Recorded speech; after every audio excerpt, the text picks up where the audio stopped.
Tahun lalu kita melarang ekspor boksit. Dan tahun ke depan kita akan mengkaji untuk beberapa komoditas lain termasuk timah, nggak boleh lagi kita ekspor barang mentah. Silakan teman-teman mau bangun investasi hilirisasi di dalam negeri. Sudah cukup negara kita ini dijajah oleh Belanda 3,5 abad, itu hanya untuk mengambil rempah-rempah dan bahan baku kita. Jangan kita sudah merdeka masih pula kita kirim barang mentah. Ya saya mohon maaf menceritakan ini bagian daripada sejarah. Kan ajaran Bapak Presiden Prabowo harus kita juga mengakui kekurangan kita, tapi juga harus kita mengakui kelemahan kita. Jangan kita masuk dalam lubang yang sama dari sebuah kesalahan masa lampau. Ini penting Bapak Ibu semua saya sampaikan. Jadi beberapa komoditas lain juga akan melakukan hal yang sama. Dengan kata lain bahwa kemarin saya sudah sepakat sama Pak Rosan sebagai Satgas Hilirisasi ada 18 komoditas yang kita sudah serahkan dan beliau sekarang menjalankan 2-3 bulan lagi ke depan. Dan kami ada membuat lagi beberapa komoditas lain untuk kita dorong. Semua produknya adalah untuk melahirkan substitusi impor. Ini captive market dalam negeri. Nah ini kesempatan perbankan untuk membiayai. Jangan sampai kalian tidak biayai lagi, nanti dikirain hilirisasi itu hanya nilai tambahnya dikuasai oleh teman-teman kita dari luar negeri. Saya pikir itu demikian Pak Menko, karena waktunya 10 menit selesai. Terima kasih. Terima kasih, luar biasa. Tepat 10 menit. Bapak Ibu yang kami hormati, mungkin masih ada dari Pak Dadan terkait dengan Badan Gizi Nasional yang tadi pagi Bapak Presiden tinjau, dan makan bergizi gratis ini menjadi program unggulan dan diharapkan ada multiplier efek bagi UMKM, bagi petani maupun terhadap kontribusi terhadap pertumbuhan ekonomi. Waktu dan tempat kami persilakan. Terima kasih Pak Menko, para Menko, para Menteri Kabinet, para Duta Besar, Bapak Ibu sekalian yang saya hormati. Makan bergizi gratis adalah langkah strategik seperti yang sering disampaikan oleh Pak Presiden, dan beliau kalau kita lihat dari tipe kepemimpinan, next slide, itu beliau sudah masuk ke dalam tahap di mana beliau menjadi brilliant commander, di mana brilliant commander ini adalah seseorang pemimpin yang sudah memikirkan human resource development. Dan ini penting sekali karena Indonesia masih tumbuh 6 orang per menit, 3 juta per tahun, dan masih akan tumbuh mencapai 324 juta di tahun 2045. Dan bukan pertumbuhannya yang dipermasalahkan, tetapi berasal dari mana pertumbuhan penduduk Indonesia, yang kita tahu bahwa penduduk Indonesia mayoritas tumbuh atau lahir dari orang tua yang pendidikannya 9 tahun. Dan oleh sebab itu makan bergizi ini sangat penting karena 60% anak Indonesia tidak punya akses terhadap menu dengan gizi seimbang. 60% dari mereka hampir tidak pernah minum susu. Jadi tidak heran kalau baru pertama kali minum susu ketika ada program ini. Dan saya sebagai Kepala Badan Gizi memang mendapat tugas yang luar biasa karena Pak Presiden pada sidang kabinet yang pertama saja sudah menyampaikan mempertaruhkan kepemimpinannya untuk program ini agar berjalan, dan saya agak deg-degan karena kalau program ini tidak berjalan maka kepemimpinan beliaulah yang dipertaruhkan. Alhamdulillah sekarang sudah berjalan 1 tahun dan kemudian mulai mendapat pengakuan dari rekan sejawat saya, ahli ekonomi dari IPB yang tadinya skeptis dengan program makan bergizi. Akhirnya beliau sekarang melihat bahwa MBG ini merupakan pendekatan ekonomi baru dalam pembangunan di Indonesia. Belum pernah ada ekonomi di Indonesia yang mendorong pertumbuhan produksi dan sekaligus menjamin pembelian. Jadi ini sudah mulai terlihat, dan Axel van Trossenberg dari World Bank mengatakan investing in nutrition is a smart economic. Jadi menurut saya ini kebijakan yang sekarang diambil merupakan kebijakan yang luar biasa, dan kita lihat bahwa Badan Gizi sekarang berperan dalam 2 hal. Yang pertama, meng-create demand, karena yang diberi makan sama, tetapi makanan yang diberikan kepada penerima manfaat adalah bukan makanan yang mereka biasa makan. Biasanya mereka mungkin tidak makan telur 2 kali seminggu, mungkin juga tidak makan ayam 2 kali seminggu, bahkan di Sukabumi itu ada yang makan daging sapi hanya 1 kali setahun ketika Idul Adha. Sekarang diberikan minimal 3 kali dalam sebulan, sehingga itu meng-create demand dan kemudian sekaligus menjamin pembelian dari seluruh produk yang ada. Sehingga dengan program MBG ini lapangan kerja diciptakan karena satu SPPG membutuhkan 50 orang, kemudian dibutuhkan supplier sehingga tumbuh entrepreneur baru dan produktivitas lokal meningkat. Dan kemudian Badan Gizi memiliki anggaran yang luar biasa.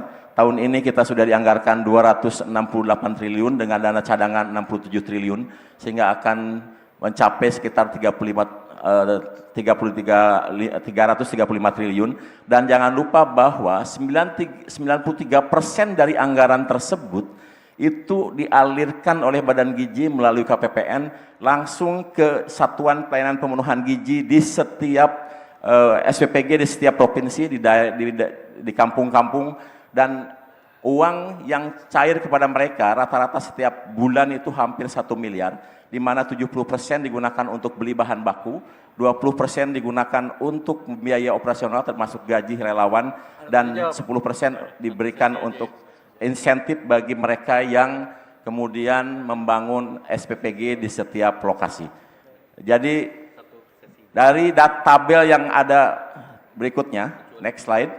Nah, dari tabel yang ada, ini adalah sebaran SPPG yang ada di setiap provinsi, di mana misalnya Aceh itu sudah ada 608 SPPG, kemudian Jawa Barat itu sudah ada 5.295 SPPG. Itu mencerminkan jumlah uang yang beredar di daerah tersebut kali 1 miliar. Jadi kalau ada 608 SPPG, itu artinya 608 miliar ada di Aceh dalam 1 bulan.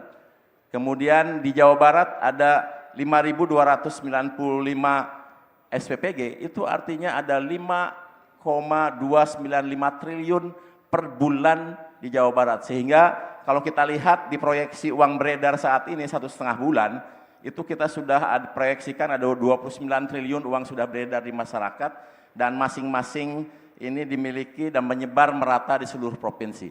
Hari ini Badan Gizi sudah mencairkan 32,1 triliun, dan belum pernah ada sepanjang sejarah Republik ada sebuah kementerian yang sudah mencairkan 32,1 triliun dalam waktu 1,5 bulan. Dan itu 70% untuk beli bahan baku, 20% untuk bayar biaya operasional, dan 10% untuk memberikan insentif kepada mereka yang melakukan bantuan di dalam program makan bergizi gratis. Dan BPS tahun 2025 sudah memberikan kajian bahwa Rp1 yang dikeluarkan oleh Badan Gizi itu akan menumbuhkan ekonomi kurang lebih 7 kalinya. Ini sama seperti prediksi World Bank, di mana investasi terhadap nutrisi akan memberikan return 23 kalinya, itu pun untuk jangka panjang. Nah, ini basis jangka pendek, kita belum menghitung bagaimana anak sehat menjadi produktif 20 tahun ke depan. Next. Dan jika diperhitungkan terkait dengan rumus PDB, maka rumus PDB itu ternyata sederhana sekali. Consumption ditambah investment, ditambah dengan government spending, kemudian ditambah dengan ekspor dikurangi impor. Dan 3 faktor, yaitu consumption, kemudian investment, dan government spending didorong oleh program makan bergizi gratis, di mana dengan adanya makan bergizi gratis, kebutuhan akan telur naik, kebutuhan semua bahan pangan naik, karena untuk 1 SPPG saja, dengan memberi pisang saja, sekali ngasih makan pisang, itu 3.000 pisang. Itu artinya butuh 150 sisir. Kalau dalam tandan berarti 15 tandan, kalau dalam pohon berarti 15 pohon. 1 kali ngasih makan pisang, maka harus ada 15 pohon pisang. Kalau 2 kali seminggu artinya butuh 30 pohon pisang, 1 bulan 120 pohon pisang, 1 tahun 1.440 pohon pisang. 1 hektar ada 1.000 pisang, jadi dibutuhkan 1,5 hektar kebun pisang untuk satu SPPG. Kalau kita ngasih makan lele, 3.000 lele harus ada dalam sekali makan. Itu artinya harus ada 2 kolam bioflok setiap kali ngasih makan lele. Kalau 1 kali sebulan saja atau 1 kali seminggu, maka kalau 4 kali sebulan maka butuh 32 kolam lele yang harus ada di dalam satu SPPG. Ketika kita ngasih makan telur, maka satu SPPG butuh 4 kandang ayam petelur. Karena dibutuhkan 3.000, sementara ayam meletakkan telur itu 0,8 per hari, sehingga butuh kurang lebih 4.000 ayam. Dan kalau ayam dipelihara, maka jagungnya pun harus ada. Sehingga program ini betul-betul sekarang menumbuhkan gairah di masyarakat dan membuat petani menjadi berseri seperti yang disampaikan oleh Pak Amran tadi. Nilai tukar petani sudah naik menjadi 125 dan saya yakin dikontribusikan oleh program makan bergizi gratis. Ternyata program makan bergizi gratis tidak hanya menyasar produk-produk pertanian untuk menjadi bahan baku, tapi juga berdampak terhadap ekonomi lain. Selain sebelumnya, tolong tunjukkan satu slide sebelum ini.